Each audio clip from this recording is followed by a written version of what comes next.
Selanjutnya silakan Pak Gus Pardigaus. Terima kasih pimpinan. Assalamualaikum warahmatullahi wabarakatuh. Pimpinan dan anggota Komisi 2 yang saya hormati, Pak Menteri, beserta seluruh jajaran Kementerian Dalam Negeri, hadirin dan hadirat yang saya muliakan. Menyimak dan mendengar paparan yang disampaikan oleh Pak Menteri, saya memperhatikan secara sungguh-sungguh paparan-paparan yang Bapak sampaikan. Namun ada sesuatu yang perlu Bapak apresiasi adalah saya minta supaya kertas kerja yang Bapak bacakan tadi supaya diberikan kepada kami-kami ini, Pak. Apa yang Bapak sampaikan itu sangat-sangat luar biasa. Munculnya keserentakan pilkada, pemilu, dan lain sebagainya tadi Bapak ungkapkan, itu didasari oleh adanya undang-undang yang mengatur. Bukan kemauan pemerintah, apalagi kemauan Pak Tito Karnavian. Artinya dokumen ini penting, tapi abai staf Bapak dalam menyikapi bahwa kita hari ini RDP, inti daripada persoalan yang kita bahas adalah evaluasi terhadap PJ-PJ. Yang kedua adalah desain besar terhadap penataan daerah. Pak Menteri dengan seksama runut menyampaikan kenapa sampai muncul PJ-PJ itu. Bukan sekonyong-konyong. Ada undang-undang yang mengatur, yaitu Undang-Undang Nomor 10 tahun 2016. Oleh karena itu, ini penting Pak, yang saya sangat harapkan staf Bapak itu membagikan ini kepada kami. Penting. Supaya apa? Jangan menimbulkan dinamika atau prasangka yang tidak baik bagi elemen masyarakat. Kenapa sampai muncul PJ? Kami bisa mensosialisasikan apa yang Bapak sampaikan tadi. Ini penting, saya lihat tadi sangat luar biasa.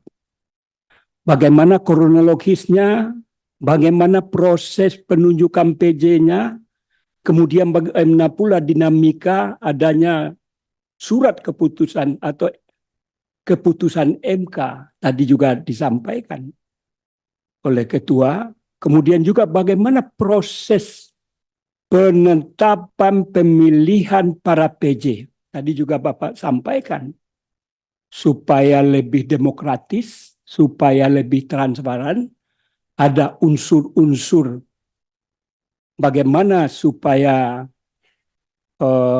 orang-orang yang ditunjuk itu representasinya adalah merupakan wakil dari masyarakat sehingga dimintakan pendapat dari DPR. Yang selama ini PJ itu tidak pernah dilakukan. Ini namanya adalah kebijakan.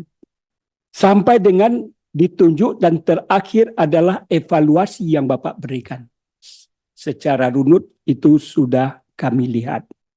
Begitu juga persentase, jumlah dan lain sebagainya. Tadi saya lihat sangat luar biasa.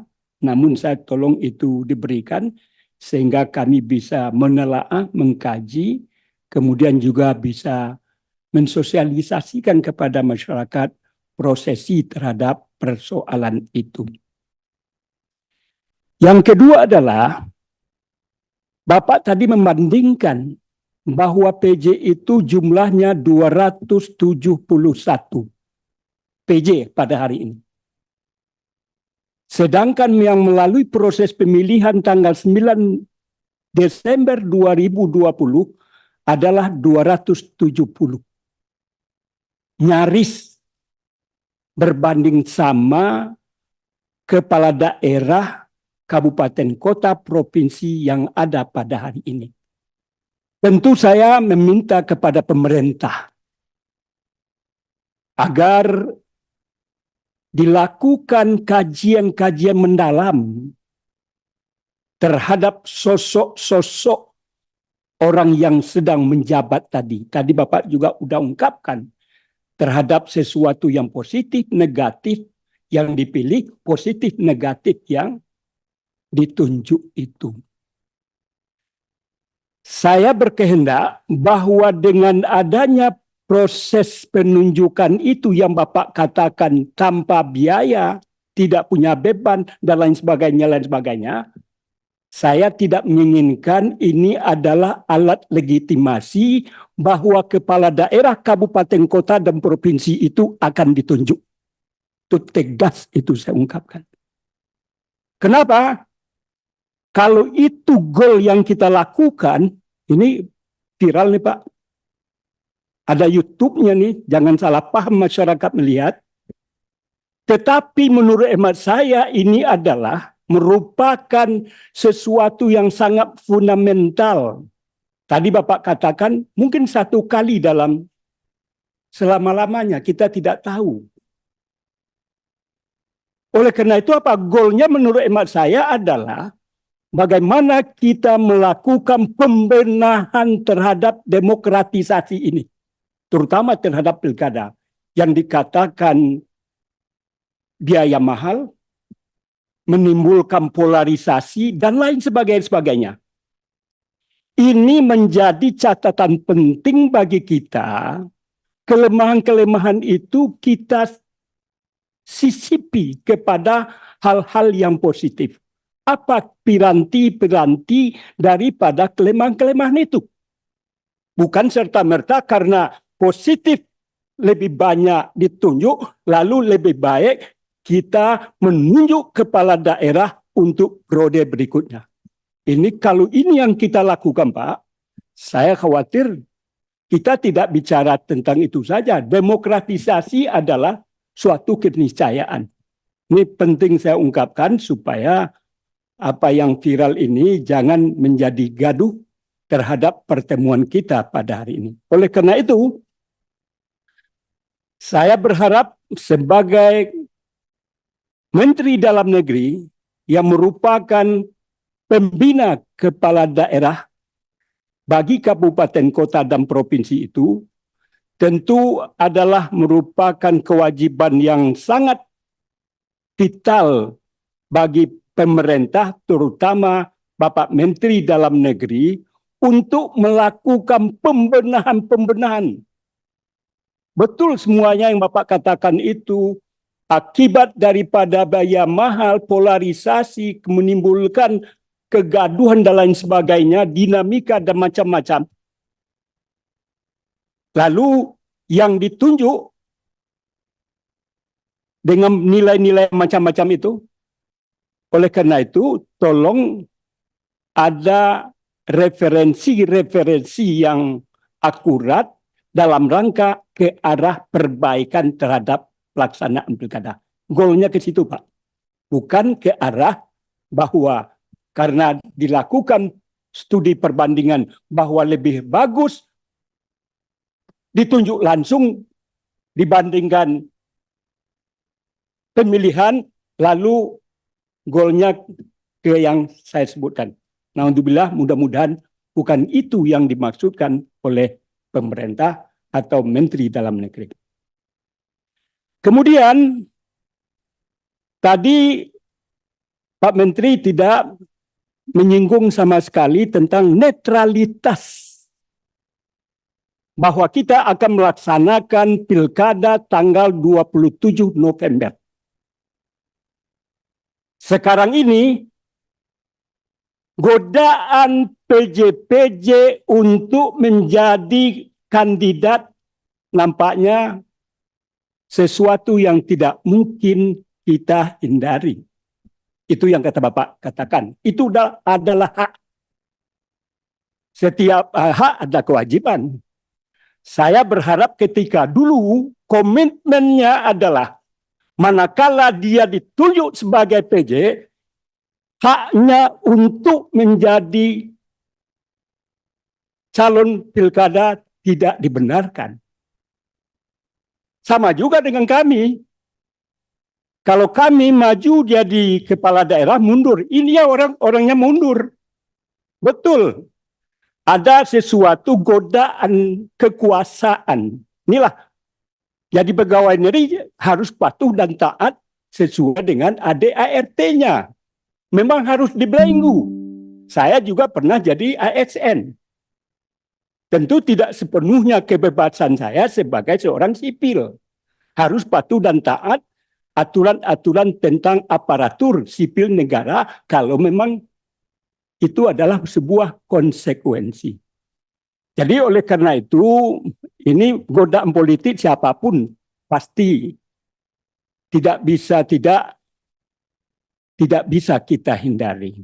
Namun menurut emak saya, kalau ini dilakukan, dibenarkan, saya yakin para NGO, para civil society akan menyorot kebijakan yang Bapak Menteri lakukan kalau seandainya hal itu menjadi sebuah kebijakan. Tapi saya belum tahu, tadi memang dikatakan boleh maju, dia harus mundur 40 hari sebelum hari H.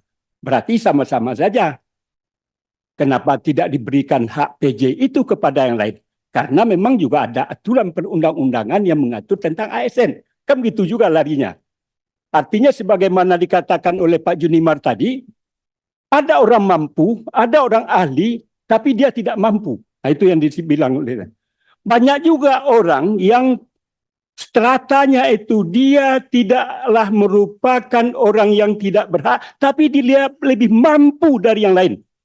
Karena aturan yang mengatur, Pak Menteri terpaksa harus mengikuti orang-orang yang digariskan oleh aturan-aturan itu. Inilah aturan-aturan yang menurut hemat saya juga perlu diterapkan. Oleh karena itu, kembali kepada yang tadi saya sudah katakan itu, mengenai calon dari PJ, tentu perlu juga ada himbauan, ada kebijakan dari Pak Menteri sebagai orang yang bertanggung jawab. Apakah dibenarkan? Kalau tidak ini, saya yakin ini menjadi bola liar. Bahwa inilah tujuan, maksud dan lain sebagainya, diberikan kesempatan kepada anak-anak emas daripada pemerintah. Padahal kalau dia bertarung, kalau dia tidak punya jabatan PJ, belum tentu dia dikenal oleh masyarakat. Ini juga perlu mendapatkan pertimbangan. Saya tidak dalam tataran mengatakan setuju atau tidak, tapi saya meminta kepada Pak Menteri perlu pertimbangan sungguh-sungguh terhadap hal itu.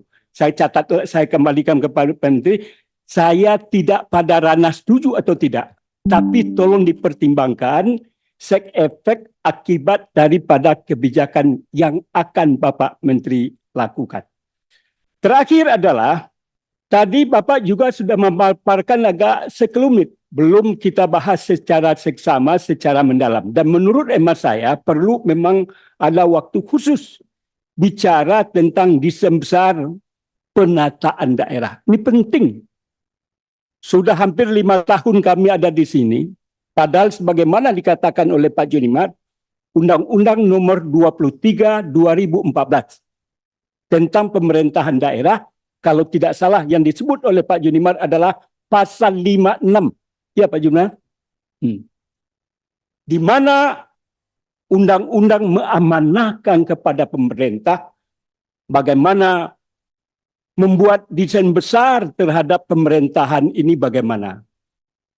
Memang kita tidak gampang untuk mewujudkan dan membicarakannya ini, tentu perlu juga urun rembuk, diskusi-diskusi, kemudian pembicaraan-pembicaraan ke arah ini supaya gagasan, wawasan, hal-hal yang berkaitan terhadap desain besar pemerintahan daerah itu paling tidak di zamannya Pak Tito Karnavian sudah ada langkah-langkah ke arah itu, dan kami Komisi 2 sebagai mitra tentu juga punya tugas dan tanggung jawab dan juga punya moral untuk membantu Pak Menteri dalam menyikapi apa yang saya sampaikan.